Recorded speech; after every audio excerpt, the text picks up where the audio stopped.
Yo, what's going on, guys? I'm going over yesterday's price action and today's price action all in one. I wasn't able to upload a video yesterday. I was just super busy.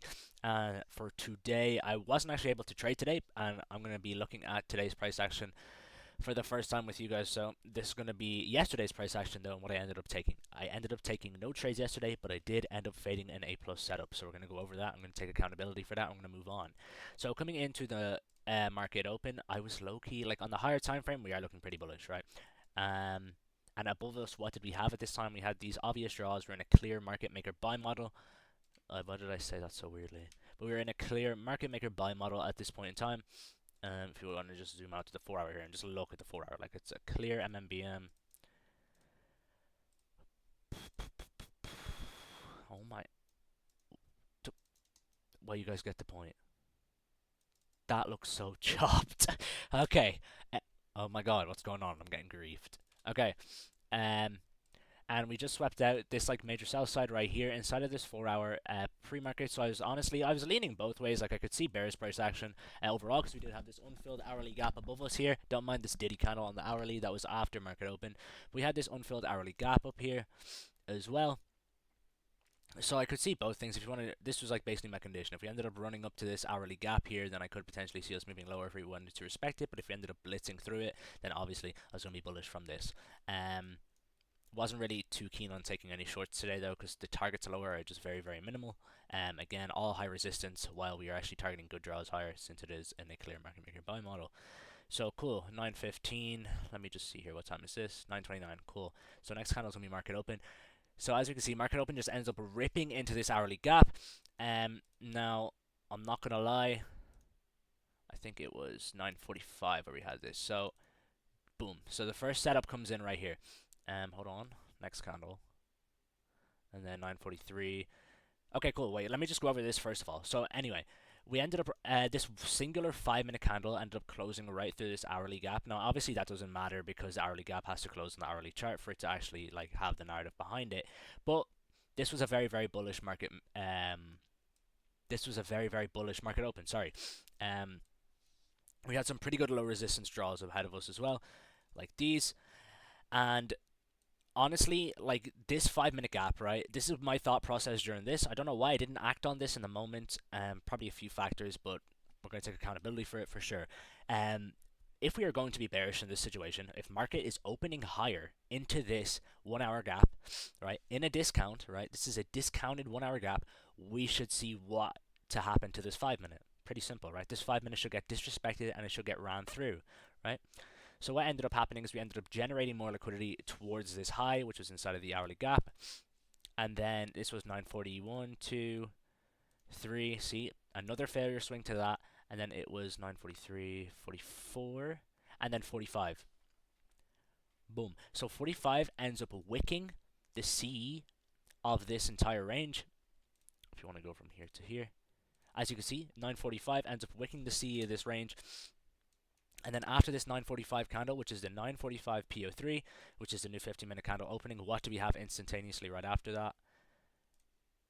Boom, right? Instantaneous displacement. So, like, if we are looking at this 1 hour here, because I know a lot of people ended up fading this as well because of this 1 hour gap, technically you're targeting high resistance here, but what I did learn is that, and what I have noticed as well from data, if we are in a market maker buy model, we can presume that these highs that are inside of these hourly gaps, such as this high here and then this high above, these aren't really high resistance because, again, what are we doing on the higher time frame? We are in a market maker buy model. We are disrespecting bearish. We are respecting bullish, and we are moving towards these draws. What would have been high resistance would have been this low that we ended up poking in prior 930. This is a high resistance here. Boom. This is a high resistance here. Boom, this is high resistance here. These are high resistance, and then these highs above aren't really high resistance, right? They're more low resistance because we are in a higher time frame buy model. So this was a 1 minute inversion right here, and it was a 1 minute CISD. This was a really, really good candle. For some, I don't know, I honestly can't tell in the moment why I faded this. I think it was just hesitation because I thought I was targeting high resistance when I wasn't.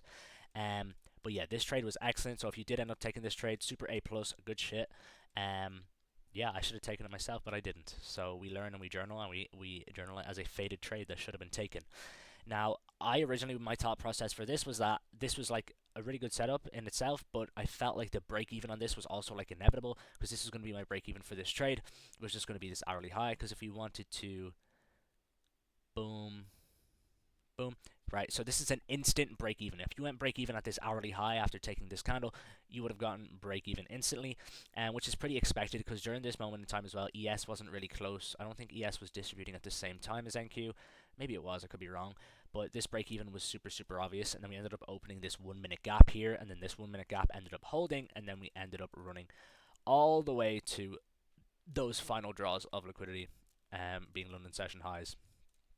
Right. So honestly, to be honest, this is all hindsight. You know, if I did take this, I would 100% would have went break even here and just expected a flush if we were going to be bullish. Um, but yeah, like a good break even that you could also take is this high right here. Because the thing is about this break even, like it's almost like you would get super super super super lucky if this wasn't a break even, like ridiculously lucky. Um, so that's the thing. If you went break even at these 15-minute internal highs, that was definitely a better break even in my opinion. But then this is also super hindsight because if we did end up wicking out this hourly high and the price ended up making a move lower, deeper into this 5 minute, or ended up disrespecting it entirely, would that have been a loss that I would say would have been avoidable? Yeah, I do think so, right? Because we did just sweep out a high inside of a higher time frame key level, right? So like it's a very very logical area to go break even. The close on this candle was just pretty tragic. It was way too high up. If we had the close like down here, I guess yeah, no matter how you kind of played this, it would have been a break even. No matter where we closed on this 1 minute. Oh, if we close like perfectly on it, yeah, if we close like perfectly above it right here, you might have got lucky. But again, yeah, this is a much more better candle either way. It's just really really nice displacement. So that was a really really clean trade. Unfortunately, it didn't play out. Actually, I'm not going to do Fridays. I'm not going to recap Friday because I didn't trade Friday, so I'm not going to go over to today's price action. But I will go over another setup that did present itself, which I was looking at. So after we swept out this internal high on the hourly, we started to be pretty bearish, right? We started making moves lower. And then for me, let's go over what I was looking at coming into here because the S&P 500 was sort of my narrative for this. Super super quickly, I was also going to take this, but I didn't because I was just too gone past my rules here. Oh, what am I looking at? Oh yeah, sorry, perfect. This right here. So we had. Wait, what? Where was it? This is Thursday. Oh, sorry. Here we go. This unfilled hourly gap. 4 hours. Sorry, this unfilled 4 hour on the S&P 500, which what I was looking at on Wednesday to take a trade towards when we ended up spacing towards it. But again, I ended up losing on Wednesday because I did try that. Is what it is. But this is a way, way, way, way, way better situation where you can target a unfilled for value gap like this, and this is like an A plus mech model in my opinion, right? So we ended up delivering past this low here, and then we ended up opening this excellent condition. So we inversed these two 15-minute gaps, and then we had this bearish 15-minute gap that opened up here, right? And the draw on liquidity was the 4 hour on the S&P 500. And what did we start doing? Right? Had instant manipulation higher here into this 15-minute fair value gap. Oh wait, it's not open yet. What time is this? 9:44, 3, 4, 5. Okay, cool. So the 15-minute fair value gap is now opened, right? And this was at 10:45, right? So pretty late into the session. We run the stops here. We get a stop hunt inside of this gap, and I think we do get this 2 minute that fails. Yeah, no, not a 2 minute that fails. It was just a 2 minute. I don't even know. There was just no gap here anyway to take anything off. So we ended up running the high again here. And then I think we end up running it a good few more times. We kind of just end up generating more liquidity here. And then boom, we get this instantaneous displacement to the downside here with this 2 minute inverse, right? It wicked basically the C of this entire range again and wicked the C of this 15-minute fair value gap. And we had clear draws lower. This is technically high resistance, but if you want to look at the lower time frame here, what are we looking at? Bump, bump, bump, bump. We're just looking at low resistance, just building up on the lower time frame towards this 15-minute gap for 11 a.m. to realistically start distributing towards that unfilled 4 hour fair value gap that I was talking about on the S&P 500, right? And the cool thing about this was, as we can see here, this is on Thursday as well. We left literally like bang on relative equal lows on the hourly time frame on the S&P 500. Boom, boom, boom. With this low right here, that was resting not inside the gap, but this was like the 4 hour gap entry, and we left relative equal lows with it. So that was just basically a play where we were generating more liquidity towards that higher time frame key level, and then we had a retracement with both pairs retracing to that 15-minute gap into a nice healthy premium, and then we got that 2-minute close right here after we ran the stops at 10:40. Now, the only reason I didn't take this was simply because I was off the charts at the time. This was at 10:56, and I just don't like trading when it gets close to 11. My God, I can't speak today, bro. I'm speaking too fast. I need to slow down. But the reason why I didn't take this was because it was getting too close to 11 a.m. And more times than not, every trade that I take that's past 11 a.m. or getting close to 11 a.m. ends up resulting in complete chop, right? But I will backtest some trades past 11 a.m. Like this was like kind of a prime example where a trade past 11 a.m. will end up playing out because the manipulation happens prior. So it's not like we're just chopping around prior 11 a.m. and getting like maybe some shitty inversion. This is really, really good manipulation with low resistance generated lower for you to target. Break even would have been right here at this 5-minute fair value gap. And yeah, this actually does edge, it does run your stop, but we had an SMT up here, right? So this is why you always leave your stop loss at the SMT high, and that's just the rule when it comes to an SMT inside of a gap. If you're going to place your stop loss, make sure it's on the high that is SMT'd, which is this one right here. Ends up almost hitting your stop loss and then running lower here, and then there's the break even.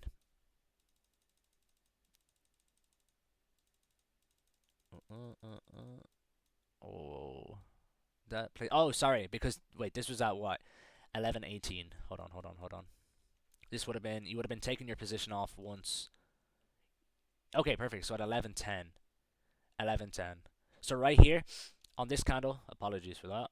Right here on this candle, you would have been taking your position off, because that was when the S&P. Why does that look so chopped again? Holy. Boom, right here. Okay, right here. This is where you ended up with it taking full TP, because this was when the S&P 500 ended up entering that 4-hour gap. So pretty simple stuff. If you're not taking full take profit there, I don't know what you're doing, because overall in the higher time frame we were bullish in a sense. So this 4-hour gap was 100% something that we could have rejected off of. So yeah, that's where your TP, you would have closed your position right here at 106 points in profit with a, wow, yeah, that's some really, really good RR. That's like a 1 to what? 1 to 3? 1 to 3, just over 1 to 3 R. It's pretty saucy, pretty nice stuff. So yeah, again, I ended up missing this setup, or fading it, I guess, because I always hop off at 11 a.m. because more times than not, I get punished for being in positions past 11 a.m. So yeah, that's going to be it for today's trade recap, guys. I'm not going to go over today's PA, or today's PA, Friday's PA, because I just didn't trade it, so I'm not really going to be able to give you guys a good narrative. I'm pretty sure it wasn't really that good of a day either. Pretty poor price action today from what I've heard. So yeah, that's going to be it for today's trade recap. If you guys have any questions, let me know in the comments below. Let me know if you ended up banking on any of the longs or any of the shorts yesterday, or if you ended up getting break even or taking a loss, whatever it may be. Post it in the comments below. Let me know. I'm always interested to see what you guys are taking too. If you want to talk to me personally, my Discord, Instagram, and TikTok will be in the bio of this video. If you guys want to go check them out and give me a follow or shoot me a message on any of those, I'll 100% reply. And yeah, I'm going to catch you guys on Monday, which will be the next trade recap. I hope you guys enjoy your weekend. Take it easy, stay blessed, and that's going to be it for today's video. Peace.